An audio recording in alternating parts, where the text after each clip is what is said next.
Welcome to the Deep Dive. I'm Shane. And I'm Erica. And we're jumping into another deep dive today. This time we're kind of hitting the road with our friend Kecia. That's right. Through her blog, Kecia's Tour Life, it's great. She really brings you along on her music trips, road trips, all sorts of travel. Yeah, she has a real knack for capturing those, special moments. And this one, definitely special. Mm-hmm. We're looking at her experience seeing Jon B live in Cincinnati. Yep, at the Ludlow Garage. And the date is key here, May 23rd, 2025. Because that specific date, well, it marked the 30th anniversary.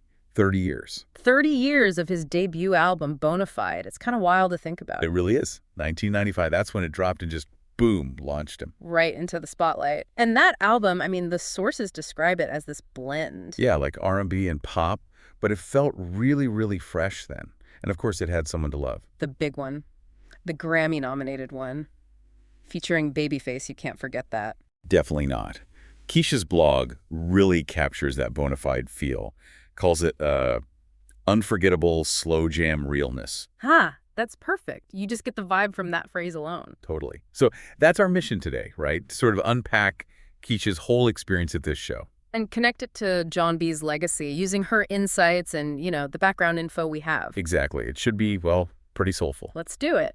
So, starting with Kecia's own anticipation, she said it'd been a while since she saw him live. Yeah, but when she heard he was coming back to Cincy, it was like, no question. She said she had to be in the building. That right there tells you something, doesn't it?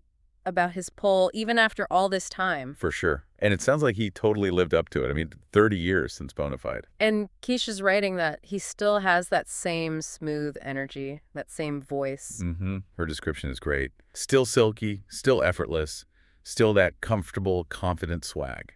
Comfortable, confident swag. I like that. It fits, especially with how one source calls him. Oh, the bona fide, blue-eyed R&B soul artist. Yeah.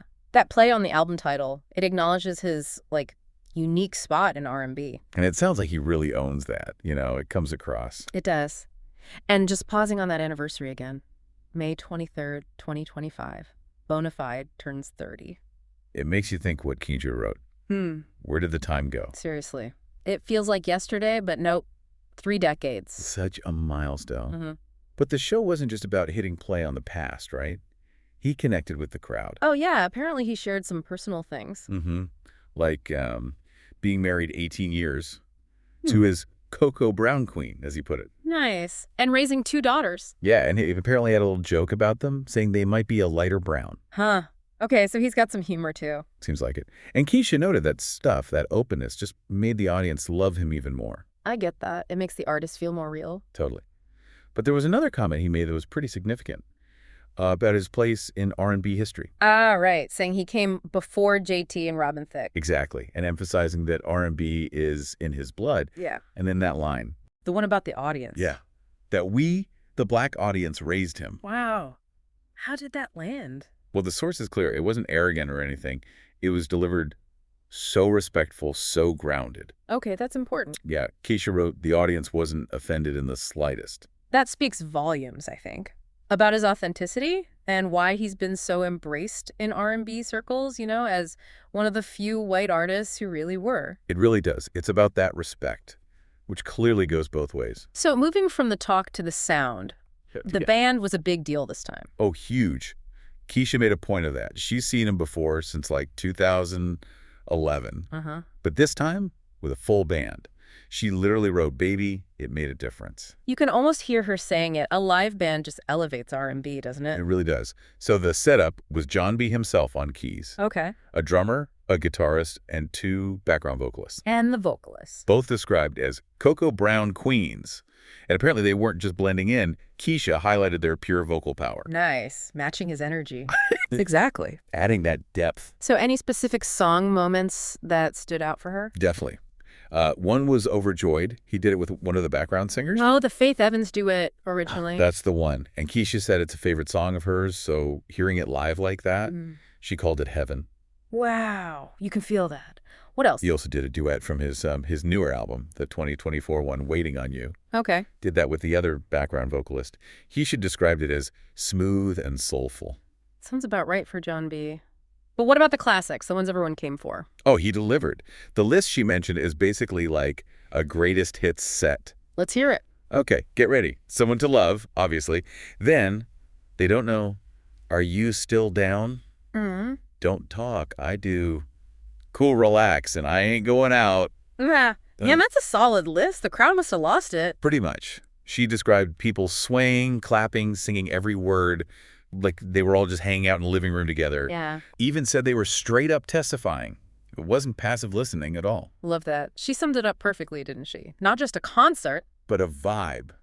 That's the Yeah. word she used. Captures that shared history, that connection. Totally. And to really get that vibe, it helps to remember his, wider history. Right. The second source gives us that context. Right. He was born Jonathan David Buck back in '74. Grew up in Pasadena, California, and musical family. Oh, yeah. Dad was a music professor, mom a concert pianist. Music was just around. Explains a lot. And his influences were people like Babyface, Marvin Gaye, Prince. I mean, the legends. He get much better than that. So Bonafide hits in '95, huge breakthrough with Someone to Love. Then Cool Relax in '97 just takes it up another notch. Platinum album. And huge hits like They Don't Know, which was #1 R&B. And Are You Still Down? The track with a Tupac, recorded before he died. So poignant. Yeah, really adds another layer to that song. But he didn't stop there. He kept putting out albums. Right, through the 2000s, the 2010s, Pleasures, like Stronger Every Day, Helpless Romantic, Comfortable Swag. Consistent output. And then coming back in 2024 with Waiting on You. Showing he's still got that signature style, just maybe more mature. Exactly.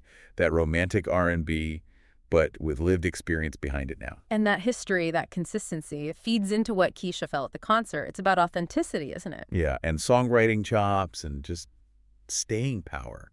He connects across generations. Because it feels honest, soulful. Mm-hmm. And thinking about Kecia getting to that specific show, she was determined this time. Oh, yeah. Why? Well, she mentioned she'd actually missed his previous shows at that same venue, Lidlow Garage, because they sold out. Ah, okay. So this time. This time she said, got my ticket on day one, no messing around. Good for her. Shows how much fans wanted to be there, especially for the anniversary. Definitely. And she summed up why it felt so special. Again, the energy, the live band, the connection. Calling it truly a whole vibe and then some. Yeah. And ultimately, seeing him just reminded her why she loves R&B. Yeah. Simple as that sometimes. His voice just works. She said it just makes you feel good. Period. Can't argue with that. And we probably shouldn't skip her other observation. You mean about? Yep. That Jon B is still fine. Like, real fine. H, she calls it like she sees it. Staying power indeed. Adds to the whole package, I guess. She also mentioned hoping for a meet and greet. Yeah, she did. Recalled meeting him way back in 2011. Didn't happen this time, but it shows those moments stick with fans. For sure. And her final message in the blog post, it was directly to him, right? Basically saying, Jon, if you ever read this. The way you brought it in, Cincy. I'm ready for you to bring it again, and you already know I'll be there. That just sums up that fan devotion, doesn't it? After a show like that. It really does. It pulls together the talent, the milestone anniversary, the live energy, it all clicked. Yeah, it's more than just nostalgia. It's about an artist who still connects, genuinely. Makes you think, about what gives certain artists that longevity. It's not just hits, it's that realness. That authenticity we keep coming back to. Yeah. Jon B seems to just embody that for his fans. Evolving, but staying true. It's a rare thing. Definitely something special there. Well, that feels like a good place to wrap up our deep dive into Jon B, Cincy, and 30 years of Bonafide. If you want to read more about Kecia's adventures in music, travel, and her take on other live events, you can check out her blog at keciastourlife.com. And she's also active on social media. You can find her on Facebook, Instagram, TikTok, and YouTube. Just search for Kecia's Tour Life. All through Kecia's eyes. Until next time, keep enjoying the music.